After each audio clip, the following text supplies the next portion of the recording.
বিসমিল্লাহির রহমানির রহিম।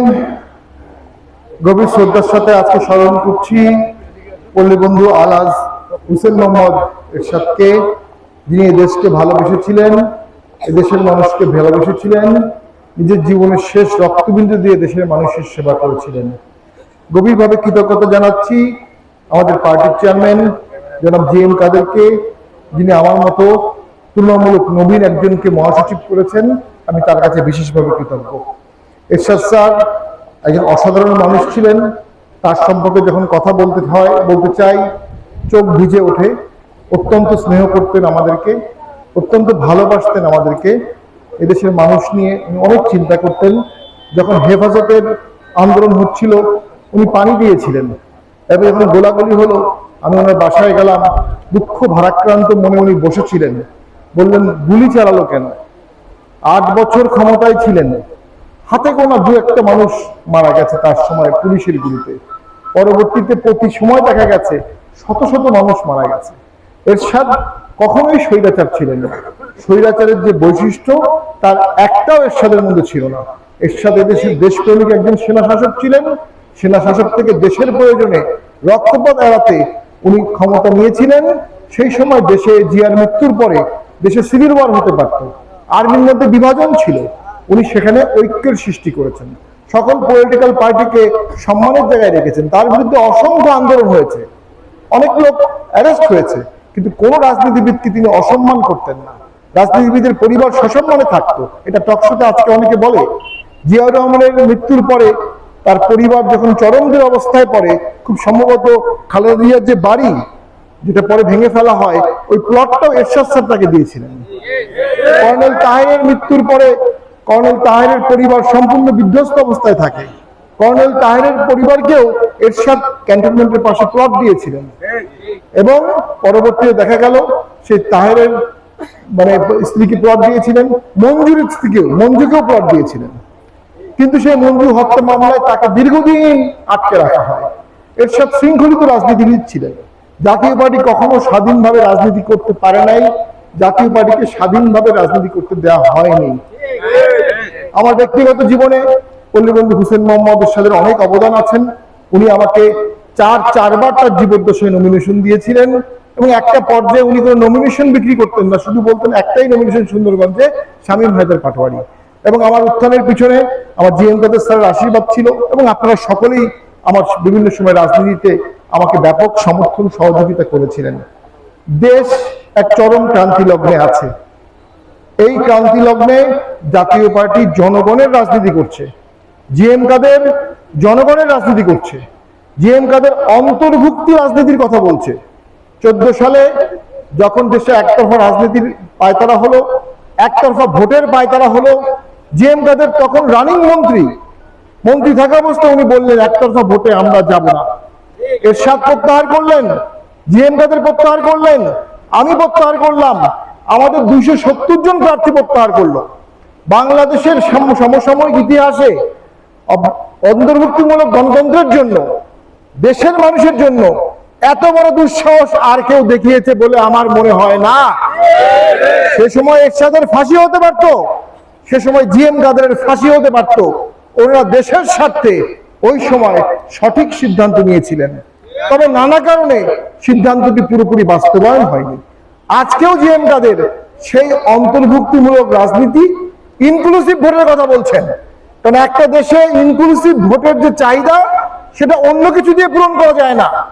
আজকে যদি একতরফা ভোট হয়, 10 বছর পরে, 5 বছর পরে, 2 বছর পরে আবার গণবিপ্লব হবে, আবার সিভিল ওয়ার হবে, দেশ হানাহানিতে পর্যবসিত হবে।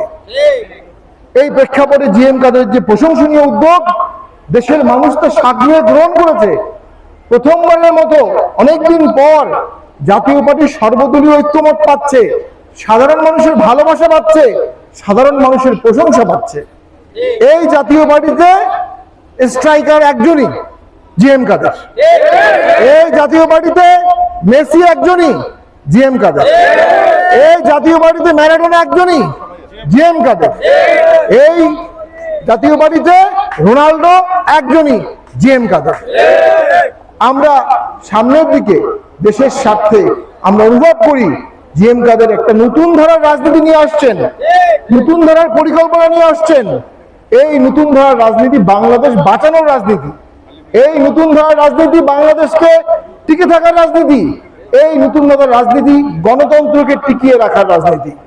যখন গত বছর আগস্ট জুলাইতে আন্দোলন হলো, আমাদের জাতীয় পার্টির নেতাকর্মীরা সে আন্দোলনে ঝাঁপিয়ে পড়েছিল, মামলা হয়েছিল আমাদের অনেকের নামে, আমাদের ছেলেপেলেরা জেলে ছিল। আমাদের মেয়র মোস্তফা ভাই উনি সব আন্দোলনকারীকে পানি খাইয়েছিলেন।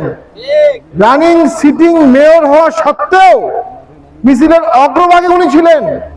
কার নির্দেশে? জিএম কাদেরের নির্দেশে।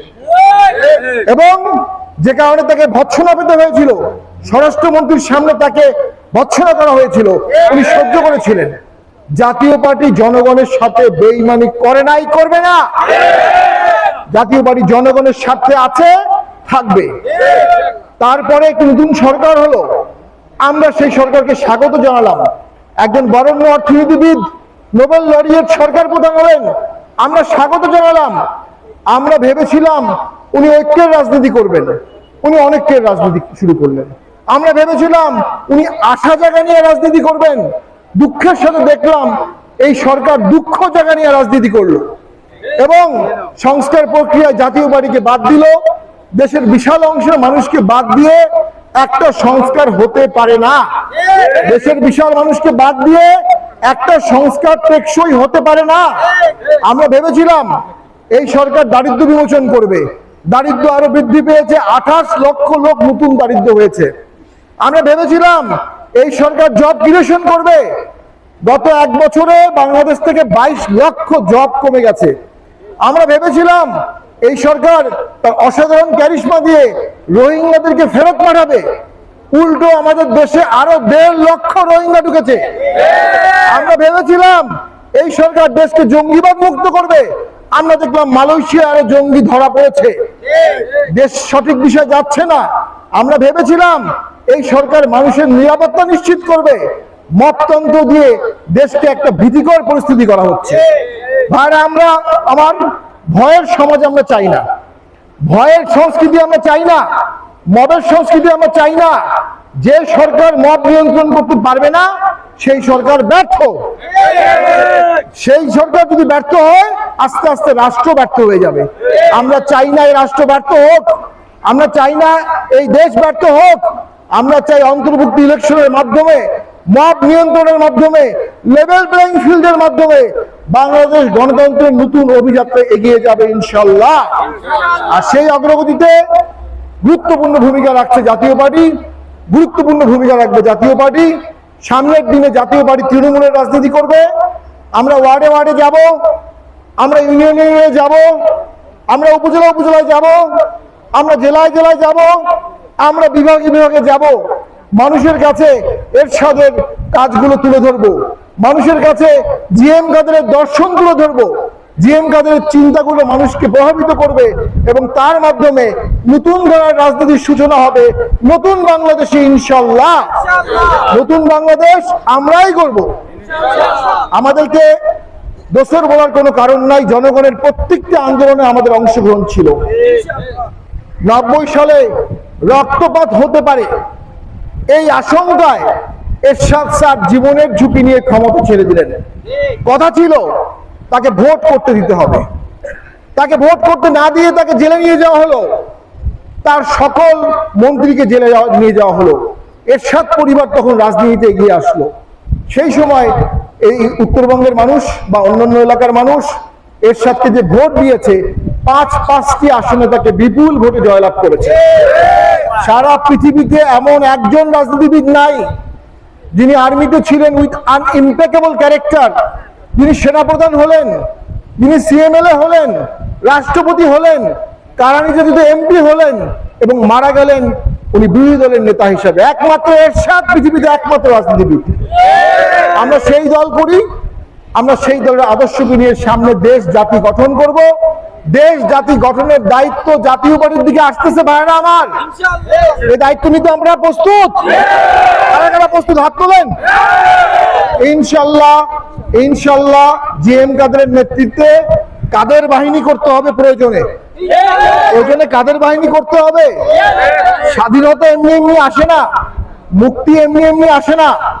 মুক্তির জন্য আমাদেরকে যুদ্ধ করতে হবে, আন্দোলন করতে হবে, জেলে যেতে হবে, দুদকের মামলা খেতে হবে, নির্যাতিত হতে হবে। এরশাদের আদর্শকে বাঁচিয়ে রাখতে, জিএম কাদেরের চেতনাকে ধাবমান করতে আমরা জেলে যেতে প্রস্তুত, আমরা আন্দোলন করতে প্রস্তুত। ইনশাআল্লাহ জাতীয় পার্টি শতবর্ষ বাঁচবে, দেশকে বাঁচাবে জাতীয় পার্টির সামনের দিনে। আমরা আমাদের বক্তব্য দীর্ঘায়িত করব না। আপনারা সকলে অত্যন্ত গরম উপেক্ষা করে, বৃষ্টি উপেক্ষা করে আজকে এই মহান দিনে সকলে উপস্থিত হয়েছেন। আমি জাতীয় পার্টির মহাসচিব হিসেবে আপনাদের প্রতি কৃতজ্ঞতা জানাচ্ছি। আমরা মনে করি জাতীয় পার্টির সামনে আলোকবর্তিকা রাজনীতি করবে। এই সরকারের কাছে আমরা আলো চেয়েছিলাম, সরকার আমাদের অন্ধকার দিচ্ছে। এই সরকারের কাছে আমরা সংস্কার চেয়েছিলাম, আমরা পিছিয়ে যাচ্ছি, সংস্কার হচ্ছে না। যে সংস্কারগুলো হচ্ছে এগুলো সবই জাতীয় পার্টি আগেই করেছিল, আগেই বলেছিল। আমরা অনুভব করছি সামনে দেশে যে মপতন্ত্র হচ্ছে, আইন শৃঙ্খলা বাহিনী যে তীব্র বাধার সম্মুখীন হচ্ছে, এভাবে কোনো রাষ্ট্র চলতে পারে না। পুলিশকে মোটিভেট করতে হবে, পুলিশকে উজ্জীবিত করতে হবে, প্রশাসনকে উজ্জীবিত করতে হবে, সকলের সমন্বয়ে দেশ চালাতে হবে। দেশটা সকলের, দেশটা আমাদের সকলকে নিয়েই করতে হবে। সেই লক্ষ্যে জাতীয় পার্টি কাজ করছে, সেই লক্ষ্যে জাতীয় পার্টি রাজনীতি করছে, জিএম কাদেরের নির্দেশে, জিএম কাদেরের আদর্শে, জিএম কাদেরের নেতৃত্বে। সবাইকে ধন্যবাদ।